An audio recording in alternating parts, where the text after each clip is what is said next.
Драги гледачи, во прилогов што го подготвивме, ќе говориме за сегашната состојба и перспективните можности на рибарското стопанство во Социјалистичка република Македонија. По својот воден фонд, Македонија спаѓа во редот на најбогатите републики во Федерацијата. Покрај трите големи езера, Охридското, Преспанското и Дојранското, Социјалистичка република Македонија покриена е со широка речна мрежа, а во последните години изградени се или се во тек на изградба поголем број акумулации. Да споменеме некои од поголемите: Маврово, Шпилје, Глобочица, Тиквеш, Калиманци, Липково, Водоча, Прилеп, Букри 1 и 2, Камник и уште други 54 помали акумулации со површини од 1 до 50 хектари. Наспроти вака големиот воден фонд, производството и потрошувачката на риба кај нас се многу ниски и покрај сознанието дека рибното месо представува важен прехранбен производ за луѓето многу ценет во целиот свет. Вкупната водена површина во републикава изнесува околу 53.000 хектари, од кој воден фонд просечното годишно производство изнесува 1.130.000 килограми риби. Просечниот пак принос по 1 хектар површина изнесува 22 килограми и тоа од езерата 18 килограми, од акумулациите 56, од реките 22 и од рибниците 638,9 килограми.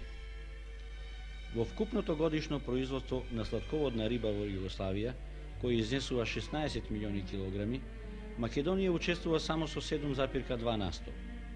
64 насто во другите републики производството на риба се реализира од рибниците за крап и другите видови од неговата група, кои во овој период давале просечен принос од 1150 килограми од хектар, додека во Македонија најголемото производство го дават езерата и тоа 78 насто, чија продуктивност, како што е понапред споменато, е неспоредливо помала и изнесува во просек само 18 килограми од хектар. Производството на риба во Македонија врз база на горните показатели изнесува 690 грама по жител, а потрошувачката е нешто повисока 1,2 килограми, поради учеството во прометот на сладководна и морска риба, свежа или во вид на преработки, внесена од другите републики и од странство. Во споредба со потрошувачката во некои земји во светот, може да се види колку е низок македонскиот просек. Така во Норвешка тој изнесува 58 килограми по жител, во Јапонија 50 килограми, во Англија 23, во Шведска 20, во Западна Германија 16, во Данска 15, во Грција 12, во Франција 11, во Југославија 2,4 и уште еднаш да кажеме, нашава република со 1 килограм и 200 грама се најдува на најнискиот степен од светската скала. Кога говориме за потрошувачката на рибното месо, да кажеме неколку збора и за неговата калорична вредност. Поради големото присуство на протеини, рибата е значително поевтина во споредба со останатите видови месо. Рибното месо исполнува три основни барања кои прехранбениот производ го чинат високо квалитетен, а тоа се: лесно се вари во човешкиот организам, зашто содржи мало количество соединително ткиво, затоа е сочно, меко и растресито. Се препорачува за исхрана на болни и здрави луѓе, особено во исхраната на децата. За јапонците рибата представува главна и секојдневна храна. Символично се вели дека телото на јапонецот е 90 насто сочинето од риба. Познато е и тоа дека народите кои трошат многу рибно месо помалку боледуваат од артериосклероза и други заболувања на крвните садови и срцето.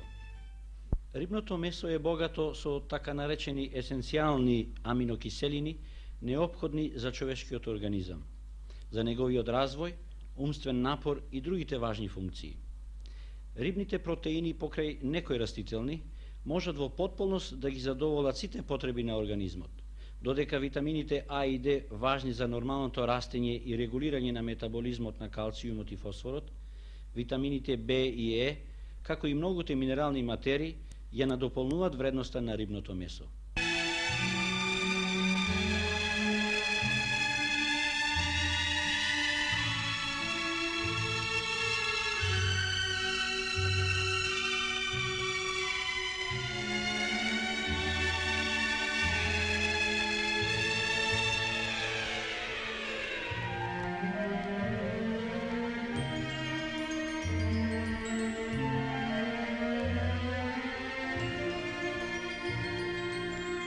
Каква е улогата на Заводот за рибарство во развојот на рибарското стопанство на Македонија? Заводот за рибарство на Социјалистичка република Македонија е основано 1951 година. Во периодот на основањето, нашето стопанство се наоѓаше во еден мощен динамичен подем и развој, па поради тоа и рибарството, како неразвиена стопанска гранка, требаше да го заземе она место кое според потенцијалните можности и потребите на населението од риба му припаѓаше.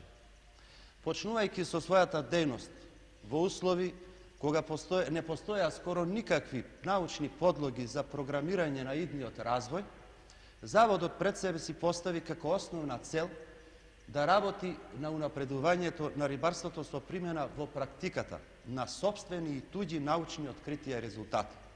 Оттаму произлегоа и конкретните задачи на Заводот, кои главно се сведуваат на следно: да ги проучува можностите за зголемување на рибното производство во езерата, реките, акумулациите и другите отворени води, да ја проучува риболовната техника и воведувањето на нови, посовремени орудија и алати за риболов, преку испитувањето на физикално-хемиските особености на водите и богатството на растителните и животинските организми во водите, да ја определува продуктивната способност на водите, а со цел нивно рационално рибарско стопанисување.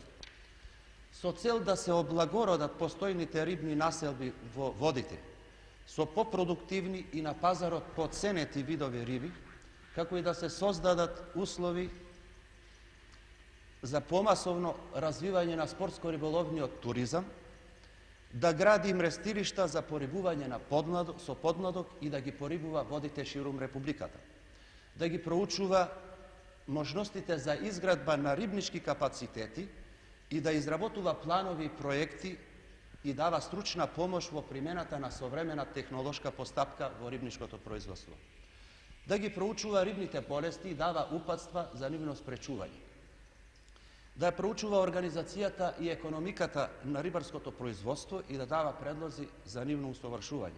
Езерата, како рибопроизводствени објекти во нашава република, му дават основен белег на целокупното рибно производство. Тие, како по својата површина, така и по количеството и вредноста на уловот, представуваат се уште најзначајни риболовни води, иако нивната продукционно-биолошка способност е ограничена и од нив не може да се очекува некој особено зголемување на производството. Охридското езеро е наше најголемо езеро и од рибарско-стопанска гледна точка представува еден од позначајните рибопроизводни објекти во републиката. Неговата вкупна површина изнесува околу 35.000 хектари, од кои околу 3/4 се наоѓа во рамките на нашите државни граници. За последниве 10 години просечниот годишен улов изнесува 217.000 килограми. Иако Охридското езеро спаѓа во редот на олиготрофните типови езера, тоа се одликува со релативно висока продуктивност во споредба со езерата од овој тип. Просечниот годишен улов по 1 хектар изнесува 8,7 килограми. Се предпоставува дека овај принос е подможниот, што се должи на организационата несреденост и стихијата што во последниве години завладеа во риболовот на Охридското езеро, при што со сигурност може да се тврди дека не мал дел од уловот на најквалитетните видови, особено прочуената пастрмка и белвица, останува неевидентиран. Рибарско-стопанското значење на Охридското езеро не треба да се гледа само низ обемот на неговото производство. Квалитативниот состав на ихтиофауната и неговата економска вредност го поставуваат ова езеро пред останатите балкански езера, па дури и пред оние кои се одликуваат со далеко повисок принос по единица површина. Друго по големина е Преспанското езеро, кое зафаќа површина од 28.600 хектари, од кои во нашите државни граници се простират околу 19.000 хектари. Неговото рибарско-стопанско значење во споредба со Охридското и Дојранското е поскромно, бидејќи неговото рибно производство како по обем, така и по вредност е значително пониско. За 10-годишниот период, просечното годишно производство изнесува околу 140.000 килограми. Доминантен вид риба на Преспанското езеро е скобустот и нивичката, а знатно помалку крапот. Најмало по големина наше езеро е Дојранското, кој зафаќа површина од 4200 хектари, од кој во рамките на нашите државни граници се 2/3. Иако далеку помалу во споредба со другите наши езера, со својата висока продуктивност, представува мощен значаен риболовен објект. По своето рибно производство изразено по единица површина, Доиранското езеро спаѓа во ред на најпродуктивните езера не само во нашата земја, туку и во цела Европа. Просечниот годишен улов во периодот за последните 10 години изнесува околу 500.000 килограми или принос на риба по 1 хектар површина од 182 килограми. Вака високото рибно производство на езерото се приближува во известна мера кон природната продуктивност на рибниците со крап и амур. Високата продуктивност на ова езеро е резултат на еколошките фактори, кои се во непосредна врска со неговата геолошка положба, богатството со минерални матери, физиографските особености на езерото и така натаму. Најзастапен вид риба е црвеноперката, и тоа 68% од целокупното производство, потоа перкијата и нешто помалку беловицата. Сезоната на риболовот е во полнек. Колку вашето стопанство учествува во рибното производство во Македонија, доктор Ајчев? Видите, нашата организација се занимава со производство и промет на риби. И во оквирот на македонското стопанско рибарско учествува со 50% како производство. Еден податок кој постојано присуствува во нашето стопанство со напомена дека ние и како организација која се занимава со промет учествува во вкупното производ, односно потрошувачка, со околу 1.400.000 килограма. Тоа значи дека секој жител од Македонија на својата трпеза просек има 1 килограм од нашата организација. Каква натамошна програма за развој на вашето стопанство имате? Ние за таа цел имаме изготвена програма која е доставена до нашите банкарски институции. Ова програма е правена од поодамна и има за цел да се изгради едно современо мрештелиште кој ќе обезбеди масивно порибување на езерото со расов краб. Нашите сознание се веќе до таму дојдени да само со масивно порибување на езерото може да очекуваме поголемо производство на краб. А тоа значи треба да добиеме квалитет и снабденост на нашиот пазар, поготово македонски, со тој краб. На територијата на Социјалистичка република Македонија постои широка мрежа на истечни води, реки и потоци, чија вкупна должина изнесува околу 2200 километри. Сметано со просечна широчина од 10 метри, се добива активна водена површина од околу 2200 хектари. Од 1953 година, сите истечни води се прогласени за спортски и се користат исклучиво за спортски риболов и рекреација. Поради тоа, за обемот на рибното производство на реките не постои евиденција за уловот, туку до нив се доаѓа по пат на процена. Ако се имаат предвид природните и другите услови од нашите течни води, се оценува дека од 1 хектар водена површина се добива принос од околу 20 кг риба. Од тука произлегува дека вкупниот принос од реките годишно изнесува околу 40.000 кг, од што на по еден регистриран риболовец му се паѓа 12 до 13 кг годишно. Во последниве 10 години во нашава република во тек е интензивна изградба на голем број помали или поголеми акумулациони езера. Овие акумулации главном ќе обезбедуваат вода за наводнување и производство на електрична енергија. Освен за ова, акумулациите представуваат и погодни објекти за производство на риба. Производната способност на одделните акумулации е различна и зависи од повеќе фактори, пред се од географската положба, физиографските особености, длабочината, осцилациите на водата, можноста да се празнат или не и слично. Според досегашните резултати во нашава република, од поплитките акумулации во низиските реони, каде што е применета посовремена технологија на производството, постигнати се приноси од 500 кг по хектар, како што е во акумулацијата Младост и Кременица, до 1500 кг по хектар во акумулациите Вукри 1 и 2. Наспроти вака високите приноси во низиските акумулации, кои се изедначуваат со приносите од рибниците, во поголемите акумулации, особено во оние со поголема длабочина, како што се матка, тиквеш, калиманци, глобочица и други, приносите се значително пониски. Во овие акумулации може да се очекува принос од 20 до 200 кг по хектар. Со исклучок на акумулацијата Маврово, каде што е застапена само автохтонната пастрмка, во сите други акумулации е застапен расовиот крап, а во неколку од нив се среќаваат и некои други слабо квалитетни видови риби, што се затечени во акумулациите при нивното затворање. Рибничкото производство во Македонија е од поново време. До сега се изградени два рибника, еден во Битола, порибен со крап, а другиот во Вруток, Гостиварско, за производство на пастрмка. Треба да се истакне дека рибничкото производство е во постојан подем и тоа како на планот на зголемување на површините, така и на зголемувањето на приносите и по единица површини. Овој рибник сега е на ЗИК Пелагонија и делува како основна организација на здружен труд под име Рибник Белкамен, село Жабени.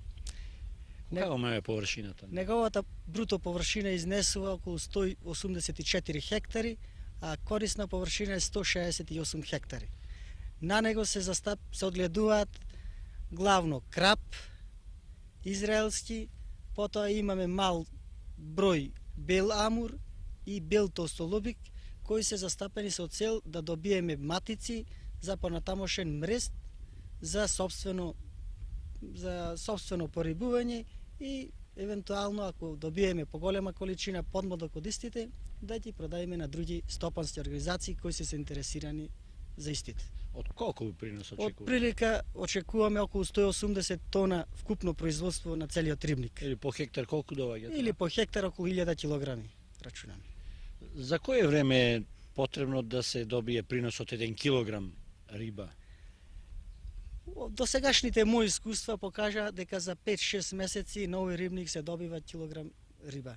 Така да прошлата година ние ги пуштивме, порибивме подмладок од 50 грама, така да сега се некаде околу килограм до кило и 100 грама едно парче. Колку луѓе сте вработени во ова основна организација на здружен труд? Во ова основна организација на здружен труд се вработени моментално 14 работници, со тоа што ние користиме сезонска работна рака за време на ловот и за време на порибувањето. Доходно ли е одгледувањето на риба? Рибарството е доходна гранка. На ваков начин? На ваков начин е доходна гранка, така да во Југославија не се памти рибник досега да бил во загуба. Каков е интересот за риба? Па рибата нема проблем за пласманот на рибата, за сега нашата риба се троши на битолскиот пазар, прилепскиот пазар и дел што останува го пласираме на скопскиот пазар. Така да на големо ја даваме ние 1500 динари. Со тоа што му ги носиме директно на продавница. За акумулација останува? Останува еден дел. Водите од кај ги добиват? Водите за овој рибник се користат главно од реката која иди низ село Породин и тоа во зимскиот период и пролетниот до крајот на мај, потоа немаме вода, така да се акумулира. Овој рибник со новата реконструкција би требало да има двојна намена. Дел од водите треба да се користат за наводнување на земјоделски површини и за таа цел се почна повеќе ја извршена реконструкцијата. Од рибникот Вруто кај Гостивар, кој е пуштен пред 7 години во производство, само од околу половина хектар се обезбедува рибно производство од 60 и 65.000 килограми пастрмка, колку што прочем дава целата површина на Охридското езеро во рамките на нашите државни граници.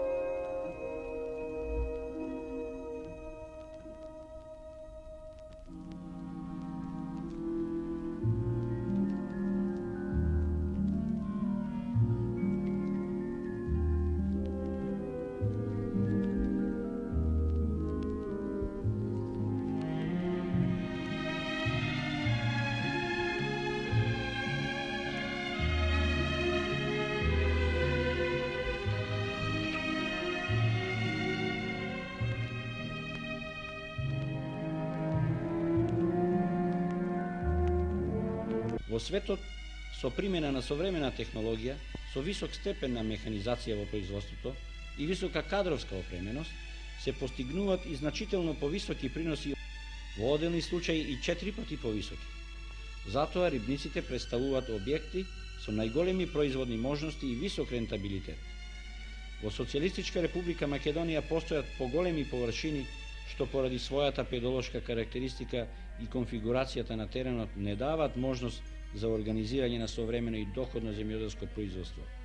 Тоа се главно солени и мочурливи почви, што во условите на системите за наводнување, што се изградени и што се во градба, не ќе бидат во состојба да дадат онаков доход како што би се добил со одгледување на крап во рибници.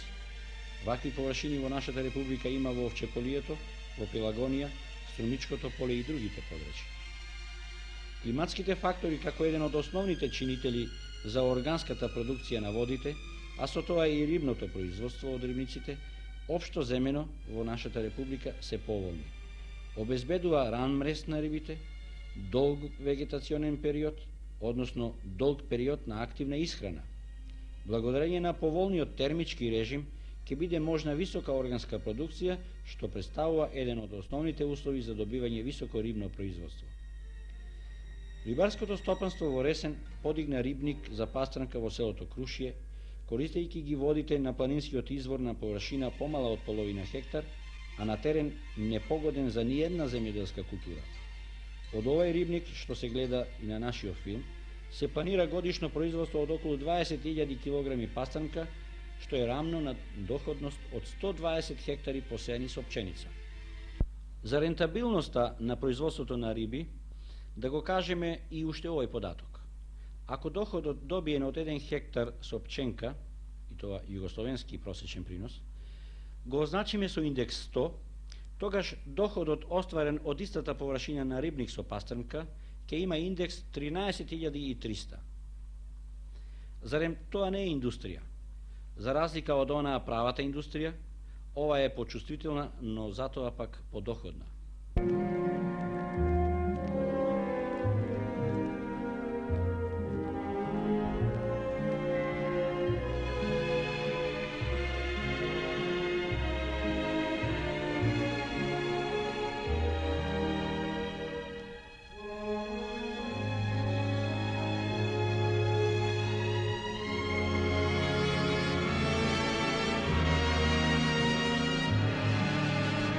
Подолгорочните проекции за развој на рибарството, како ние во Заводот ги согледуваме, се следниви. Од природните езера во иднина може да се очекува производство од 1.040.000 килограми. Тоа значи зголемување за 20% од постојното производство. Од акумулациите, кои во перспектива ќе ги имаме 83, од кои 70 во сливот на реката Вардар, 6 во сливот на Црни Дрим и 7 во сливот на Струмица, ќе имаме 29.611 хектари водена површина, од кои во перспектива може да се очекува едно позамашно производство од 743.000 килограми риба. Рибниците пак треба да бидат главниот носител на производството во перспектива, бидејќи со овие проекции се предвидува изградба на околу 1652 хектара под рибници, од кои се разбира грото се паѓа на рибниците за крап, 1650 хектари, а под рибници за пастранки 2,67 хектара. Од рибниците вкупното производство ќе изнесува некаде околу 2.800.000 килограми. Вкупното рибно производство од реките, езерата и акумулациите и рибниците заедно во перспектива треба да достигне ниво од 4.604.000 килограма, што во однос на сегашното ниво представува зголемување скоро за 4 пати. Меѓутоа, да се оствари вака значителен скок на производството, треба да се совладаат и многу тешкоти и да се вложат позамашни инвестициони средства. Ако се ова се има предвид, субституцијата месо-риба наоѓа полно економско и биолошко оправдување за зголемено рибно производство. Така се постигнуваат повеќе ефекти. се подобрува структурата на исхраната на населението, зашто со право се смета дека храната и живеалиштето се основни елементи на стандардот, натамо ќе се придонесе за растоварување на сточниот фонд, со чиј делумен извоз ќе се придонесе за подобрување на платниот биланс со странство, ќе се активират потенцијалните производствени можности и така натаму. Водите се наше национално богатство, затоа да направиме напори рационално да ги искористиме во интерес на нашето општество. Таква е и нашата цел. Со нашава емисија настојуваме да дадеме скромен придонес за позабрзано интензивирање на ова високодоходна стопанска гранка.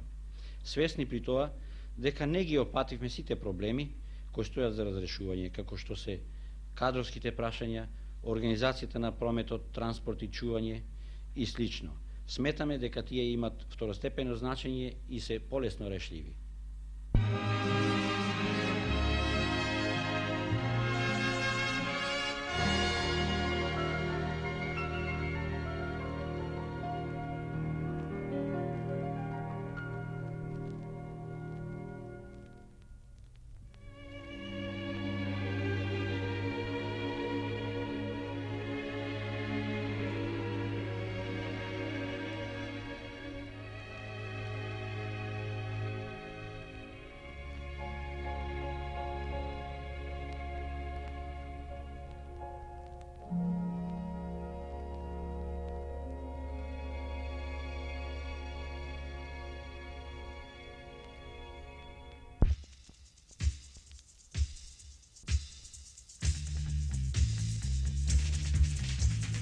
Се наоѓаме во посета на семејството Лазо Трендов, кој работник е загинат во сообраќајна несреќа.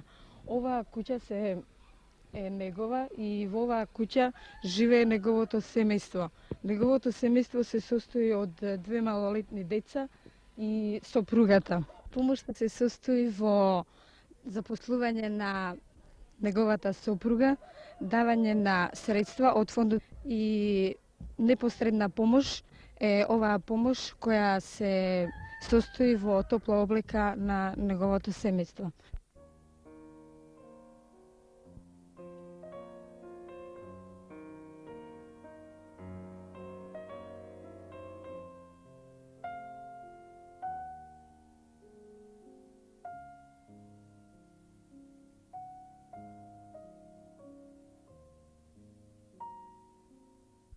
Според статистиката во нашата земја, секој 2 минути се повредува по еден работник на работно место.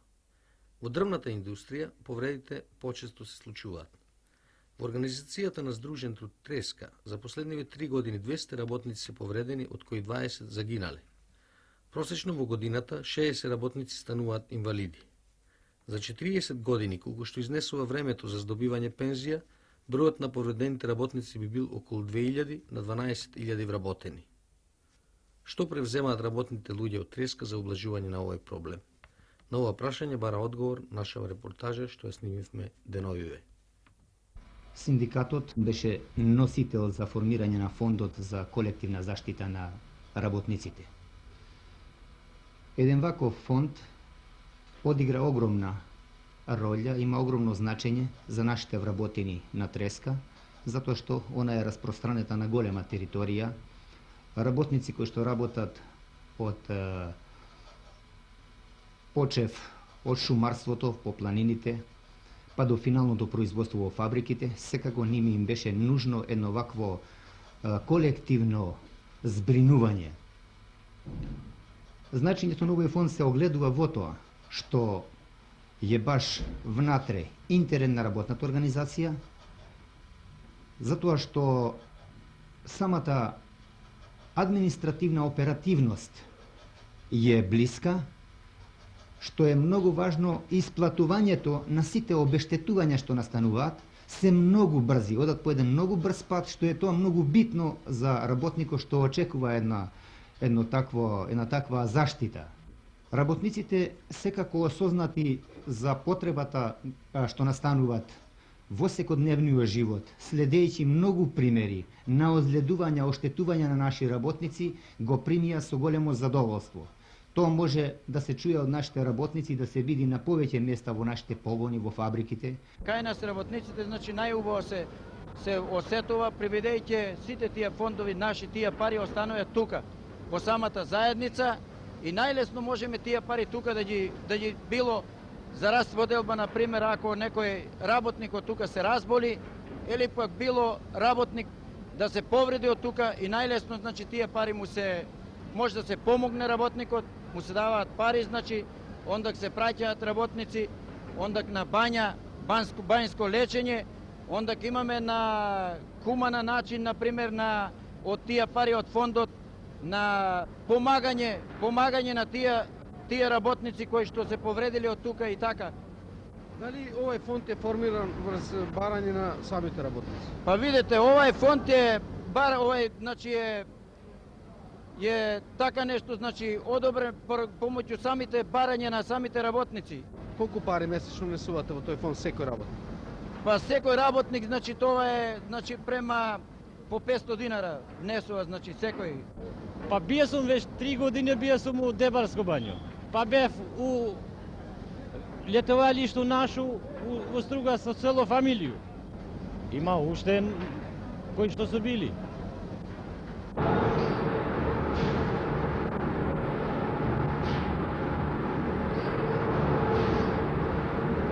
Ја мислам фондот за заштита на работниците многу добро се чувствува, затоа што е користен тој фонд, да ние према нас имаме го вечина.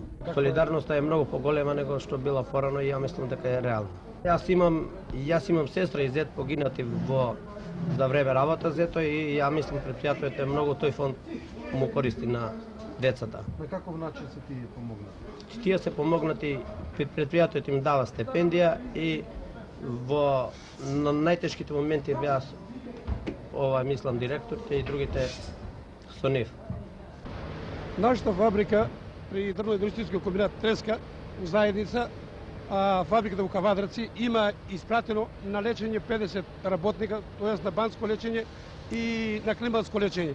Останатите работници учествуваат со добра волја, бидејќи тоа е во интерес и полза на самиот работник кој е изложен на овакви опасни, на овакви тешкоти, па да случајно дојде да може да му се помогне во такви моменти. Работниците се секако задоволни од оваа надокнада и врз база овој фонд е една како добра мерка кој би требало да се спроведува и понатаму во сите погони и во групациите на Треска.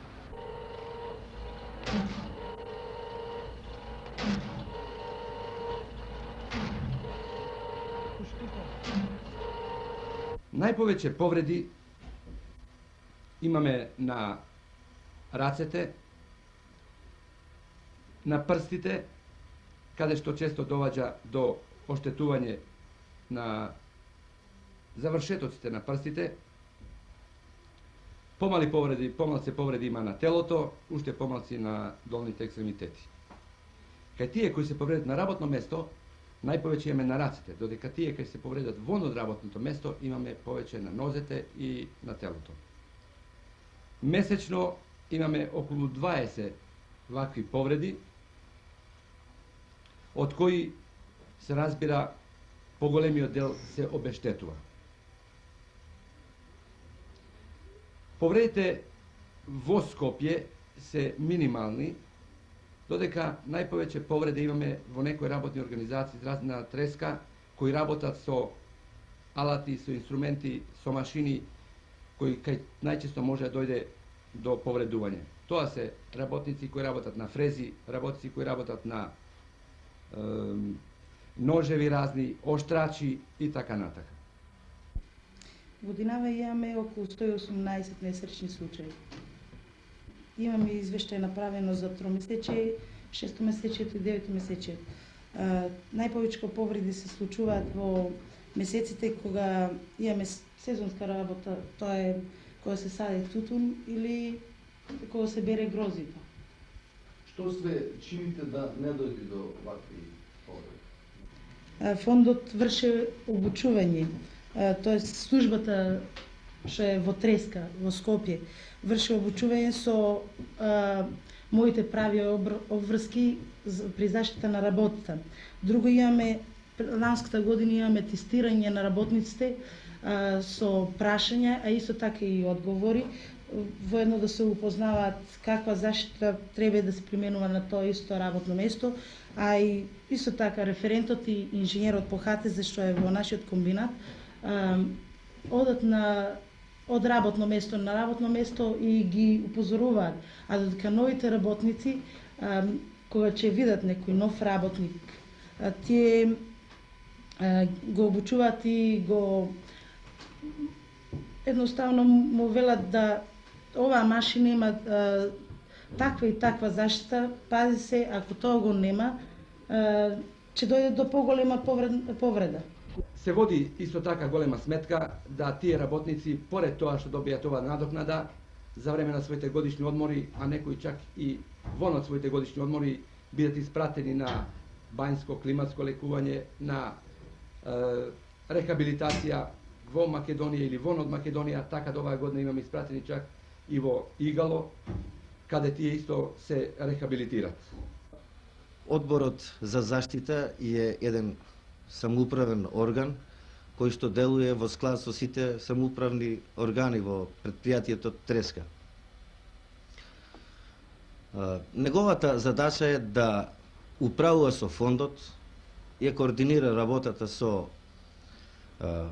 стручњаци по трудова медицина, како што е лекарот кај нас, специјалиста по трудова медицина, контролирање на тој фонд, за намената на самите средства што се појавуваат во самиот фонд, а тие средства ги ствараат самите работни луѓе во предпријатието Треска, на ниво на цела интегрирана целина. Секој месец внесуваат по 5 нови динари, така да месечно таа маса изнесува околу 6 милиони стари. А сега моментално имаме ние на располагање маса од околу 180 милиони стари пари, стари динари, кои се наменети исклучиво за обештетување на работниците при работа.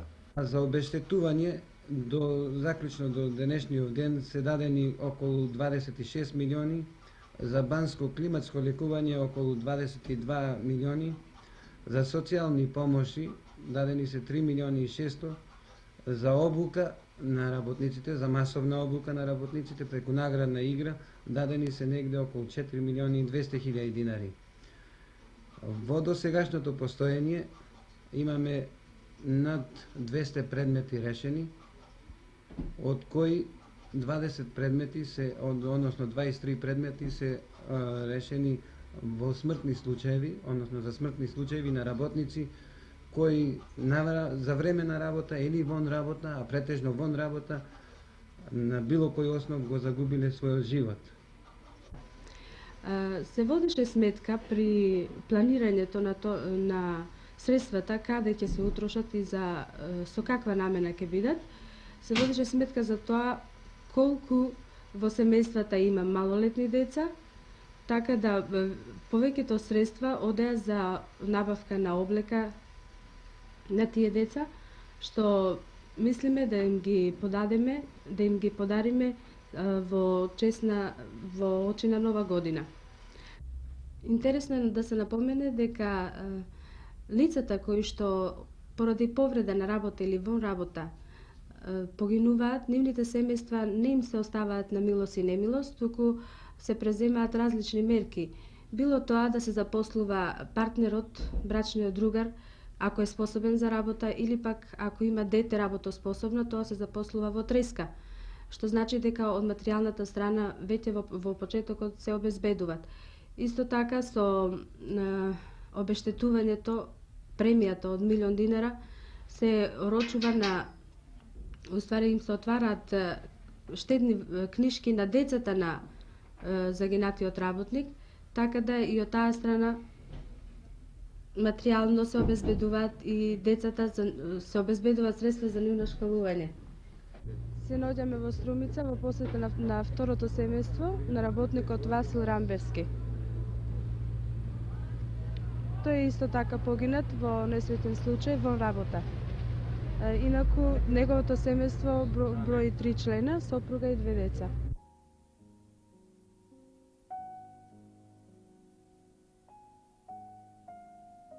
Одборот покрај својата делатност уште одржава врски и со социјалниот работник, поправо социјалните работници, пошто ги имаме повише во предпријатието Треска, одржава врски и консултации со специјалистот по трудова медицина, одржава врски и со самите работници долу во погоните и објектите кај што работиме, понатаму се грижи за навременото обештетување на самите работници, односно оштетените лица и други хуманитарни захвати, како што се помош на погинали работници во предпријатието, било тоа да се за време работа или вон работата.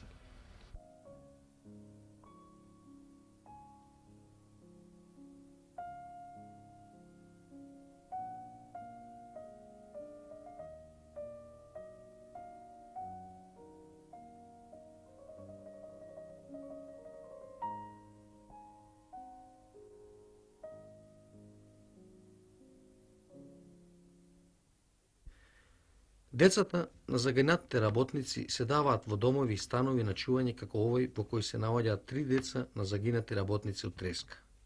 Овие станови се дадени на фамилии кои не го решиле стамбеното прашање, го користат станот без кирија, а за секој дете добиваат по 700 динари месечно. За жал, вакви станови во Скопје постојат само 2. Работниците од Треска се за зголемување на бројот на станови од ваков вид по пат на солидарност со останатите заинтересирани организации, зашто предноста на вакви станови за воспитување на децата е голема. Впрочем, еве што вели педагогот од Центарот за згрижување на малолетни деца Кенан Махмути, кој за време на нашата посета го затекнавме во овој стан.